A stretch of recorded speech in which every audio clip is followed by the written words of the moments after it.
אותו אורח חיים של ציידות לקטות הוא אורח החיים העתיק ביותר על פני כדור הארץ, וגם כנראה היציב ביותר בתולדות האנושות. אנחנו מדברים על אנשים שחיים בקבוצות קטנות וניידות. גודל הקבוצה, מספרי הקסם נעים בין 25 ל-50 אנשים, וגם זה משתנה לאורך השנה. אז מבנה הקבוצה, אנחנו קוראים לו מבנה קבוצה שהוא open-ended, הוא פתוח. אנשים באים, אנשים הולכים בצורה יחסית חופשייה, הם לרוב לא צריכים לקבל אישור מאף אחד בשביל לעזוב או בשביל להצטרף. בחברות האלה, שאורח החיים שלהם מתאפיין במיידיות, אנחנו מוצאים שאנחנו לא מוצאים את המנהיג האוטוטרטיבי הקלאסי שאנחנו חושבים בחברה שלנו כשאנחנו חושבים על מנהיג. לפעמים אנחנו אפילו לא יכולים למצוא מישהו שאפשר להגדיר אותו כמנהיג.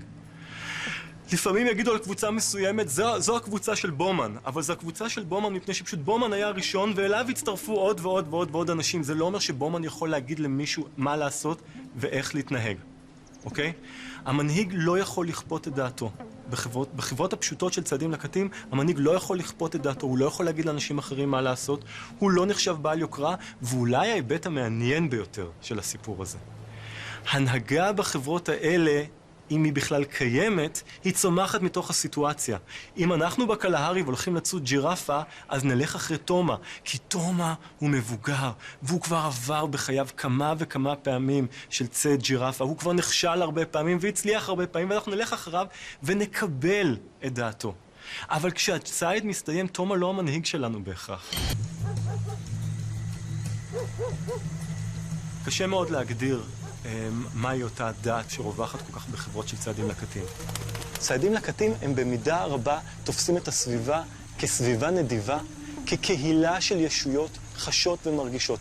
כמו שלכל בן אדם יש את האישיות שלו, את הרגשות שלו, מבחינת ציידים לקטים, גם לכל פיל ופיל יש את האישיות שלו, ואת האופי שלו. וכשאתה פוגש פיל, אתה פוגש אותו בתור מי זה.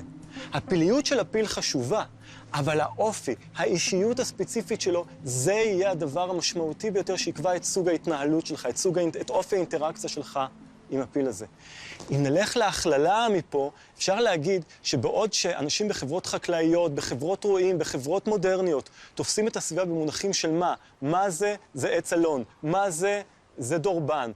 ציידים לקטים תופסים את הסביבה כקהילה של ישויות חשות ומרגישות, ובניגוד לחקלאים הם תופסים את הסביבה במונחים של מי. מי זה? לא מה זה, זה פיל, אלא מי זה, איזה פיל זה. וזה לחלוטין יקבע את אופן ההתנהלות שלי מול אותו פיל, מול אותו עץ, מול אותה גבעה.